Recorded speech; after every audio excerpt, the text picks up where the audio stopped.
Breaking news. జ్యోతిష్యుడు Venu Swamy మరో సంచలన ప్రకటన చేశారు. భారత పాక్ మధ్య యుద్ధం జరుగుతుందని తమకు ముందే తెలుసన్నారు. ఇది ఊహించానని ఉగాది పంచాంగ శ్రవణంలో యుద్ధం గురించి వివరించినట్లు చెప్పుకొచ్చారు. ఇక షష్టగ్రహ కూటమితో దాయాదుల మధ్య యుద్ధం జరుగుతుందని, ఇది అనాదిగా వస్తున్నదని చెప్పుకొచ్చారు వేణుస్వామి. 5 గ్రామాల కోసం కౌరవులు పాండవుల మధ్య యుద్ధం జరిగిందన్నారు. ఇప్పుడు కూడా భారత్ పాకిస్తాన్ మధ్య భూమి కోసమే యుద్ధం జరుగుతోంది అన్నారు.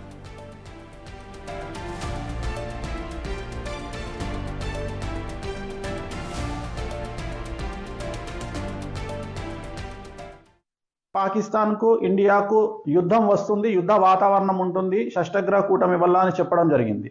సో ఇప్పుడు జరుగుతున్నటువంటి చర్చ ఏమిటి అంటే, ఈ నెల 2025 30వ తేదీ నుండి మే 30వ తేదీ నుండి మహాభారత కాలంలో ఉన్నటువంటి గ్రహాల యొక్క కూటమి ఏర్పడుతుంది అని చాలామంది మాట్లాడుతూ ఉన్నారు. సో దాని సంగతి ఏందో ఒకసారి చూసే ప్రయత్నం చేద్దాం, విశ్లేషిద్దాం. సో ఇప్పుడు మనం మాట్లాడుకుంటుంది ఇది 30వ తారీఖు 2025. సో మీరు అబ్జర్వ్ చేస్తే కనుక రాహువు కేతువు మధ్యలో శుక్ర శని రవి బుధులు చంద్ర గురువులు కుజుడు కేతువు. సో ఓవరాల్గా తీసుకుంటే మీరు అబ్జర్వ్ చేయండి కాంబినేషన్ ఎలా విచిత్రంగా ఉందో. శుక్రుడు శని, జనరల్గా శుక్రుడు శని అనేటువంటిది దాయాదులకు సంబంధించి అంటే పాలివాళ్లకు సంబంధించినటువంటి యుద్ధాలు జరిగేటువంటి అవకాశాలు కనిపిస్తూ ఉన్నాయి. రవి బుధులు అంటే పొలిటికల్గా విపరీతమైనటువంటి సంచలనాలు నమోదయ్యేటువంటి అవకాశాలు ఉన్నాయి. చంద్ర గురువులు అంటే చంద్రుడు జనరల్గా మనక్కారకుడు. ఈ మనక్కారకుడి వల్ల చాలా పెను సంచలనాలు జరిగేటువంటి అవకాశాలు మనకు మిథునంలో చంద్ర గురువులు కాంబినేషన్ అనేది కనిపిస్తూ ఉంది.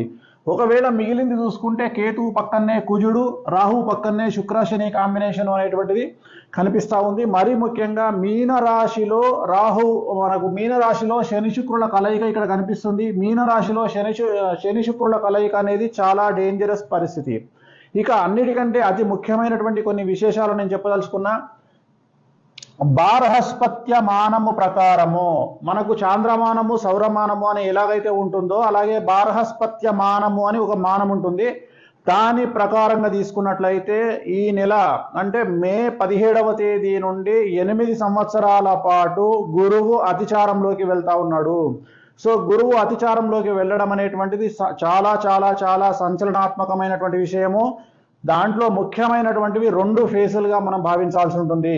సో మొదటి ఫేజ్ వచ్చి 2025 నుండి 2028 అండ్ 2028 నుండి 2032. సో ఈ 2 భాగాలను మనం గమనించాల్సి ఉంటుంది. అంటే 2025 మే నుండి 2028 వరకు ఒక పీరియడ్, 2028 నుండి 2032 వరకు ఒక పీరియడ్. అలాగే ఈ సంవత్సరము బార్హస్పత్య మానం ప్రకారం గురువు అతిచారము, అలాగే షష్టగ్రహ కూటమి కాంబినేషను, అలాగే మనం ఏదైతే అనుకుంటున్నామో మహాభారత యుద్ధ సమయంలో ఉన్నటువంటి గ్రహాల కలయిక. అన్నిటికంటే ముఖ్యము మహాభారత యుద్ధం దేనికోసం జరిగింది అంటే 5 గ్రామాల కోసం జరిగింది. రాజ్యము ఇచ్చివేసిన తర్వాత కూడా కౌరవులకు ఆ 5 గ్రామాల కోసము అనేటువంటిది మళ్ళీ కౌరవులు పాండవులను మేము 5 గ్రామాలు ఇవ్వము అనేటువంటి విషయంలో గొడవ జరిగింది. మరి సేమ్ యాజ్ ఇట్ ఈస్గా ఇప్పుడు జరుగుతున్నది ఏంటిది అంటే పాక్ ఆక్రమిత కాశ్మీరు లేదా మన దేశంలో ఉన్నటువంటి కాశ్మీరు అంటే ఈ యొక్క గ్రామాలు అంటామా లేదా సిటీ అంటామా మొత్తం మీద భూమి కోసం జరుగుతున్నటువంటి గొడవ.